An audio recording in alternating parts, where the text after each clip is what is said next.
सारे Bollywood live audience को मेरा नमस्कार। मैं हूं आपका होस्ट रसल डिसिल्वा और आज मैं बात करने जा रहा हूं इंडियन सिनेमा के दो ऐसे महान कलाकारों से, दो इतनी बड़ी हस्तियों से कि मैं इंट्रोडक्शन तो दे रहा हूं, लेकिन बात करते वक्त उनकी जो पिछली फिल्में रही है, उनके जो पिछले टीवी शोज है, उनके अंदर जो उनका जो कमाल के सीन्स थे, कमाल के डायलॉग्स थे, सब कुछ मन में चल रहा है। That's the impact they have left on us. I'm talking about Kajol ma'am, Renuka Shahane ma'am. ये मेरा सौभाग्य है. It's a privilege. It's a complete honor speaking to you all. I can actually say right now scenes from Dilwale Dulhania Le Jayenge, Circus, Group, Sailab, but leaving aside, will be Tribhanga Netflix पे आई है. बहुत प्यारी film है, साथ में बहुत ही hard hitting film है. बस आगे मैं क्या कहूँ, इन्हीं से सुनेंगे. You sound a welcome to both of you. Thank you, Russell. Thank you. Thank you. Thank you so much. I'll begin with you, Renuka ji. The written and directed, when I saw that in Tribhanga by Renuka Shahane, that really filled my heart with so much of joy. When watching this wonderful movie, I kept questioning myself how much of it is inspired by probably something you've seen around you, probably real life, या ये पूरी की पूरी आपकी कल्पना है, because everything is so real, so lifelike, hits so close to home.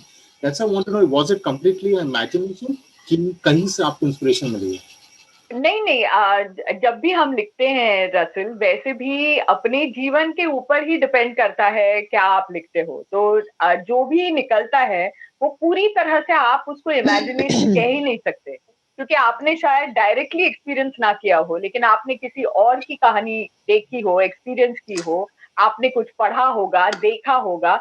वो पूरा जो भी आपका अनुभव है वो आपकी राइटिंग को इम्पैक्ट करता है. तो मैं ऐसा नहीं कह सकती कि ये ओरिजिनल थॉट है जो कभी पहले नहीं आया, ऐसा होता ही नहीं है. वो 7, 8, 9, 10 कहानियां होती हैं, हम अलग-अलग तरीके से पेश करने की कोशिश करते हैं. लेकिन ये बहुत रिलेटेबल है, ऐसा मैं कहूंगी. वो जो परिवेश है जहां पर ये सेट है, ये कहानी, वो बिल्कुल मैच करता है मेरे खुद के परिवेश को. 80s में, मतलब मेरा बचपन 80s का था, तो वो वही काल मैंने दिखाया हुआ है ऑफ द पास्ट. और आज तक मतलब वो जो चेंजेस हैं, टिपिकल महाराष्ट्रन बैकग्राउंड की है कहानी, जो मेरी बैकग्राउंड से मिलती जुलती है. तो ऑब्वियसली कई ऐसी चीजें हैं जो बिल्कुल मतलब मैं अपनी जिंदगी से रिलेट कर सकती हूँ या मैंने देखा हुआ है, और कई ऐसी चीजें हैं जो काल्पनिक है. कई चीजें ऐसी हैं जिसमें मैंने जो मेरे नजदीकी लोग हैं उनके कैरेक्टरिस्टिक्स को एकत्रित करके मैंने एक कैरेक्टर में पेश किया है. ऐसा भी बहुत कुछ हुआ है. तो या डेफिनेटली कि मैं जो कहानी देखना पसंद करूंगी वो मैंने लिखी हुई है. Let's start with that. Thank God आपने लिखी थी वो कहानी. काजोल मैम, पहली बार मैंने आपको बड़े पर्दे पे देखा. थाने में रहता हूँ, एंड उस वक्त तो सिर्फ सिंगल स्क्रीन भी थे. And my mom and dad took me to this place called Aradhana talkies, and उस वक्त मैंने दिलवाले दुल्हनिया ले जाएंगे ये फिल्म देखी. एंड ये उसके पहले मैंने बाजीगर वगैरह वो घर पे देखा, लेकिन वो जो बड़े पर्दे का इम्पैक्ट वो अलग ही होता है. एंड उसी दिन काफी छोटा था, लेकिन उस वक्त भी थोड़ा नॉटी था. मैंने सोचा था कि बड़ा हो जाऊंगा तो मुझे भी सिमरन जैसे ही कोई चाहिए. ये है आपके छोटे लड़के पर ये असर करता है. और आज आपका परफॉर्मेंस मैंने दोबारा त्रिभंगा में देखा, एंड आई जस्ट विश कि all the women out there, and even the men out there, everybody, take something from it. Somebody so brazen, somebody so bash, doesn't live lives on their own terms and doesn't feel apologetic to anybody. So ye jo the way you bring this impact to your characters, ma'am, it is something got to do with how you live your life also, right? I'm honest to my character. Definitely. I believe that I should be honest to it. I don't take characters that I don't agree with, or that I don't see bits of myself in. Maybe that's a failing as an actor. Maybe I should take on characters that I need to work harder on to portray. But yes, most of the characters that I have played have somewhere down the line connected very, very deeply with me. I love Anu as a character. I think Anu is a wonderful, wonderful beautiful character, I would say. I loved her on the page, on the written page as well. जब रेणुका ने मुझे कहानी पहली बार सुनाई थी तो तभी मैंने उसको कहा था कि it's such a brilliantly written film and I love it and we have to do it. मैंने उस वक्त भी कहा था उसको और आज भी कहूंगी कि अनु is one of the coolest characters that I have played ever on screen. और जहां तक मेरा contribution रहा है, मुझे नहीं लगता है कि मैंने इतना सारा कुछ contribute किया है उसको, besides giving it a very, very honest portrayal. That's about it. While writing this character, Renuka ma'am, it is very real because I don't think so. Kajol ma'am ने कभी भी फिल्मों में she has used all these foul words, but normal life में लोग ऐसे बात करते हैं because I could relate to that. रिक्शे वाले सामने आ जाते हैं, मुझे पता है मैं कितनी बार मेरे मुंह से भी गालियां निकलती है, अभी तो बोल नहीं सकता हूँ.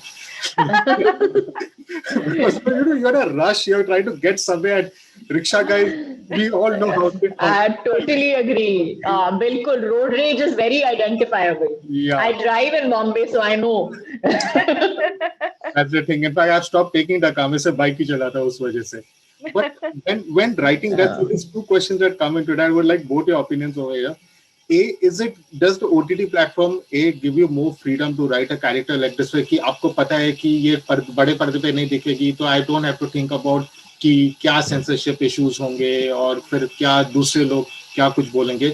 और दूसरी चीज है also when writing a character like this for Kajol, so she has always been seen in this lovely family dramas and all. How challenging it was to envision her to mount dialogues.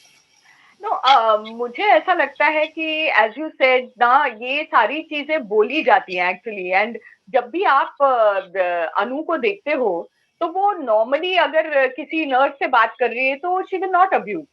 मतलब वो ऐसी situations में ही वैसी colourful language use करती है जहां पर उनका मतलब she feels very angry and she lashes out. और वो इंडिविजुअल लेवल पे या कमरे के अंदर ऐसे नॉर्मली बात करते समय इवन विद पेपराजी, कितना भी उसको गुस्सा क्यों ना आता हो, लेकिन उनके साथ वो बदतमीजी पूर्ण नहीं बिहेव करेंगी या अब्यूज नहीं करेंगी या नर्स के साथ नहीं करेंगी. तो it is characters who are very impetuous and impulsive, reactive. वैसी वाली अनु थी. और आपने सही कहा कि ये मैं इमेजिन नहीं कर सकती हूँ बड़े पर्दे के लिए, ऐसी कैरेक्टर मैं इमेजिन नहीं कर सकती, क्योंकि अगर हम यूए सर्टिफिकेट चाहते हैं जो हम चाहेंगे for a film like Tribhanga, तो उसमें ये गालियां अलाउड ही नहीं होंगी, बिल्कुल भी नहीं होंगी. बिल्कुल. तो ये एक एडवांटेज था. हालांकि जब मैंने लिखा था 2013 साल में, अनु वैसी ही लिखी गई थी जो आज आप देख रहे हो. हाँ, तो उस वक्त ओटीटी प्लेटफॉर्म्स ही नहीं थे अपने यहाँ. तो इट्स नॉट एज इफ कि I have moulded Anu for the OTT platform, ऐसा बिल्कुल भी नहीं है. लेकिन ये जरूर है कि अनु मैं किसी और प्लेटफॉर्म पे नहीं दिखा पाती in this manner. Kajol ji, while playing the character, जब आपने पहली बार पढ़ा और ऐसे डायलॉग से थोड़े से भी कुछ इनहिबिशंस थे आपके मन में कि आपको लगा चलो नहीं ये इसमें और भी मजा आएगा, क्योंकि ये मैंने पहले मैं एक बात बताती हूँ. गालियों के बारे में. ये मेरी थिंकिंग है गालियों के बारे में. मुझे लगता है गालियां जो होती हैं, it is a form of expression also and it is a different language. और मैं कहूंगी कि ज्यादातर जो लोग मेरे इर्द गिर्द हैं काफी कुछ मतलब बोल चुके हैं मेरे सामने. And I have never thought too much about. मैं इतना ज्यादा ध्यान नहीं देती हूँ कि कौन इतनी बुरी भाषा बोल रहा है. आई नेवर जज that, not because of anything else, but I feel that a lot of people who use bad language, for them it's a way of expression. It's a way of expression. It's a way of putting their thoughts across. There are some things, कुछ ऐसी चीजें होती हैं जो गालियों के बगैर नहीं बोली जाती हैं. तो हाँ बिल्कुल, अगर आप गालियां देते हो नॉर्मल लाइफ में तो आप भी समझ जाओगे कि एग्जैक्टली मैं क्या बोल रही हूँ. और ऐसे लोग हैं मेरे इर्द गिर्द काफी. So I know what they sound like. I know what they should sound like. So हाँ, पहले 2-3 बार मैंने रेणुका को बहुत कोशिश की डायलॉग बोल के सुनाने की.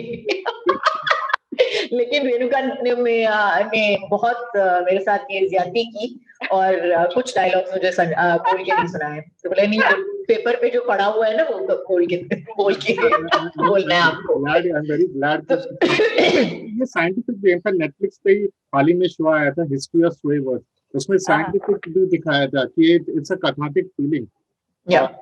Yeah, so it is a feeling. It is a feeling, and you can't, and you can't say something like, you can't. I feel it's wrong to judge people on it. Exactly. I feel it's wrong to. I say that हाँ ठीक है, ये बुरा इंसान है, ये एक दो गालियां देता है तो यार ये बुरा. How is it? I mean, like it's not relatable to me at all. So I think that, and I think at times when you're really angry and you're वो निकल जाता है, दिल से निकलता है वो. It's better कि लोग सामने से मीठी बातें करें और पीठ पीछे पता नहीं क्या बोलते हैं। अरे पीठ पीछे क्यों, आज सोशल मीडिया पे आप देखो गालियां ही गालियां दिखेंगी सोशल मीडिया पे, यू नो, नॉर्मल रिएक्शन के लिए आपको गालियां पड़ती है। So I don't think it's become so normal now. I know. In fact, this brings me to another point जो आपने अभी कहा काजल जी, about not being judgmental, because we have loved it and the movie has got glowing reviews. लेकिन there is another section, I mean उनको reviewers बोलेंगे कि नहीं बोलेंगे पता नहीं, यूट्यूबर आजकल यूट्यूब पे जाके कोई भी मूवी के बारे में बोलने लगता है, ज्यादा नॉलेज तो है नहीं, टेक्निकल एस्पेक्ट्स के बारे में बात भी नहीं करते और अपने आप को रिव्यूअर बोल देते हैं। सो दे आर यूट्यूबर्स, और उसमें सबको यही प्रॉब्लम हुई त्रिभंगा खेल से कि काजल जैसी बड़ी हस्ती जिनको हमने दिल वाले दुल्हन ले जाएंगे में देखा, कुछ रुपए में देखा, कभी कुछ गम में देखा, वो ऐसे डायलॉग कैसे बोल सके? ये फिर फैमिली फिल्म नहीं है। My question is, like, and my point is I just want to tell them that I've killed somebody also before. They never took objection to that. मैंने किसी को स्क्रीन पे मार भी दिया है। I know. गालियों पे प्रॉब्लम क्यों हो रही है आपको? मैंने तो किसी पे चाकू भोंका है।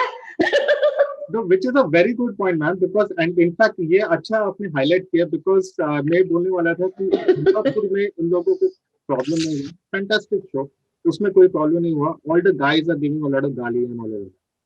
इज इट दैट कि जब कोई महिला आर्टिस्ट और खास करके कोई पॉपुलर महिला आर्टिस्ट ऐसे बोलने लगती है, तब लोगों को कहीं ना कहीं उनका मेल ईगो या पता नहीं क्या ब्रूस हो जाता है? और जैसा अभी काजल मैम ने कहा, दुख में उन्होंने लोगों को मारा है, लेकिन वहां पे तो शायद उन्होंने बिना गालियां देके मारा, तो शायद इसलिए उनको प्रॉब्लम नहीं हुई है। Is that the reason?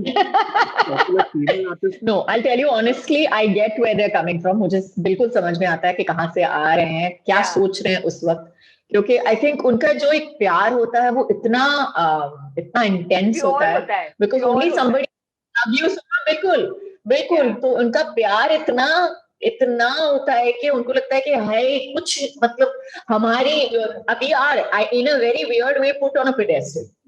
We are in a very weird way put on a pedestal. So yes, when we do things like this, I can understand where they're coming from, where they say that, you know, ये अच्छा नहीं लगा हमको, और वो भी सुनना पड़ता है, क्योंकि अगर हम सुन रहे हैं कि when they tell you that they love you, whatever you do, and you like all that, then you have to be able to take the other side of it and say that, okay, if they can love you, then if they can love you and you can take that love, then they have the right to judge you as well at times. Yes. Because nobody, Russell, nobody owes you anything, यार। मतलब it is actually, मतलब they are spending time, वो अपना time निकाल के देख रहे हैं क्योंकि उनको काजोल बहुत पसंद है। It's so amazing, and वो चाहते हैं कि उनके बच्चे भी देखें, ये भी अच्छी बात है। वो नहीं दिखा पाते क्योंकि उसमें गालियां हैं, तो वो बच्चों को कैसे सिखाएंगे? आप अपनी स्टार को इतना चाहते हैं कि अगर स्टार कोई एक चीज कर रहा है तो फिर बच्चों को लगता है कि ये सही है और हम भी कर सकते हैं। तो शायद पेरेंट्स उस तरह से अपने बच्चों को प्रोटेक्ट करना चाहते हैं कि भाई ये सही नहीं है। लेकिन मैं एज अ राइटर डायरेक्टर ये प्रेजेंट करना चाहती हूँ कि आप जज मत करिए, डोंट जज a book by just its cover, कि गालियां दे रहे हैं, it does not mean that it stops at that. The woman has many other aspects to her which are very beautiful. कि आप उसकी तह को पार करके अंदर जाओ तो आपको लगेगा कि कितनी मुलायम, कितनी खूबसूरत महिला है अनु। तो मैं चाहती हूँ कि वो उस तरफ भी देखें। और कुछ लोगों ने ये भी कहा है कि पहले एकदम कंकड़ की तरह गालियां लगती है, फिर आगे चलकर लगता है कि नहीं, ये कारण है उसके लिए, और हम बिलीव करने लगते हैं कि हाँ ये सही हो सकता है ऐसे किरदार के लिए। तो I think that it's a process, it's a work in progress, people are talking about it. मुझे लगता है यही कोई कम बात नहीं है, कि लोग इसके बारे में चर्चा करें। बहुत बड़ी बात है, बिल्कुल बिल्कुल। That's why we love both of you all, because इतना सुलझा हुआ ओपिनियन शायद आप दोनों से ही मिल सकता था। There's two scenes which really hit me personally.